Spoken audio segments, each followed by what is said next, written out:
Fala pessoal, o Internacional jogou hoje pela partida de ida da terceira fase da Copa do Brasil. Foi sua estreia na competição e teve mais sofrimento do que deveria ter. Foi 1-0 contra o Maracanã em casa, com um gol no finalzinho, sendo que a expectativa era de um placar elástico para poder administrar o jogo de volta.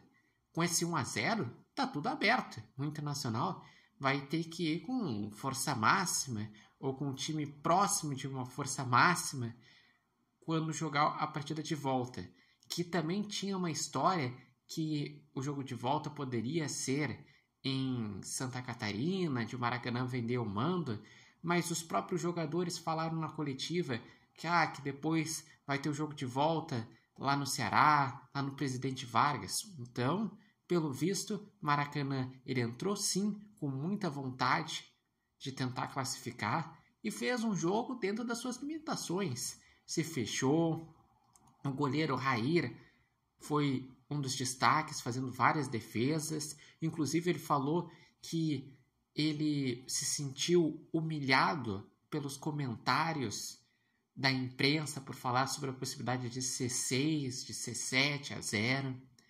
E o Maracanã fez um jogo competitivo, só que aí que tá. Foi competitiva também porque o Internacional errou demais.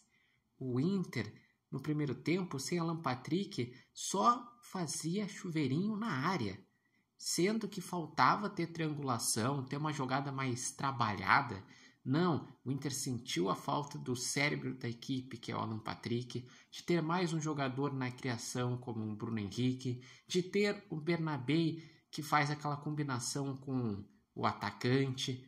O Internacional foi um time pobre de ideias, que foi para cima, chutou bastante, mas faltava ser mais incisivo, saber como quebrar as linhas de um time que iria vir recuado. Na segunda etapa, o Internacional botou o Alan Patrick depois de 20 minutos, porque viu que ia ficar chuveirando o jogo inteiro e dali não ia sair nada.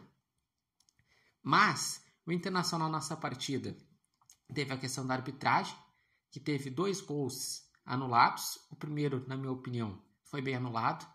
O segundo, o lance é inconclusivo, se bate ou não na mão do jogador, que é o guri da base, que estava estreando, que entrou no segundo tempo, o Raikkonen. E quando o lance é inconclusivo, tem que ser pró-gol. Então, para mim, é um erro ter sido anulado. Teve também a questão do Alan Patrick, que perdeu um pênalti. Alan Patrick, que vem sendo também muito decisivo, fazendo gols de pênalti e com assistências também. E tudo mostrava que ia ser a noite não do Inter. A noite que a bola não ia entrar, que os lances de arbitragem não iam ser pró o Internacional, que quando ia ter as chances, o gol ia ser anulado ou ia perder pênalti. Até que aos 48 do segundo tempo, um gol na força do ódio, de tanto estar perdendo chances, o Gustavo Prado foi lá e soltou uma bucha e com isso abriu o placar. E até demorou, porque o VAR foi analisar para ver se estava impedido. Como o VAR demora. O jogo teve basicamente 10, 11 minutos de acréscimo no primeiro tempo e 15 minutos de acréscimo no segundo tempo. Foi uma partida que dava o tempo de ver um filme de tão extensa que foi a partida. E quanto ao Internacional, cabe entender por que teve tantas dificuldades. Não pode ter tantas dificuldades assim. Tem que trabalhar para jogar mais, porque a sequência vai ser exigente. O Inter vai enfrentar Corinthians e Botafogo no Brasileirão fora de casa, Atlético Nacional e Nacional na Libertadores fora de casa. Aliás, a sequência é Corinthians fora no Brasileirão, Atlético Nacional na Libertadores, Botafogo no Brasileirão e Nacional na Libertadores.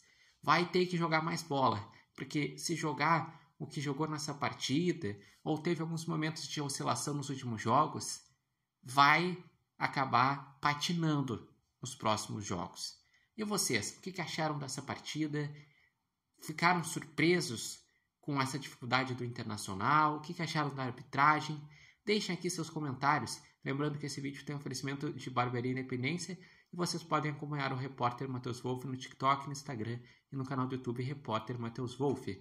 Mas realmente, 1-0 foi um placar muito abaixo do que poderia ser. E o futebol foi muito abaixo do que deveria ser. Tá tudo em aberto, ao contrário da expectativa.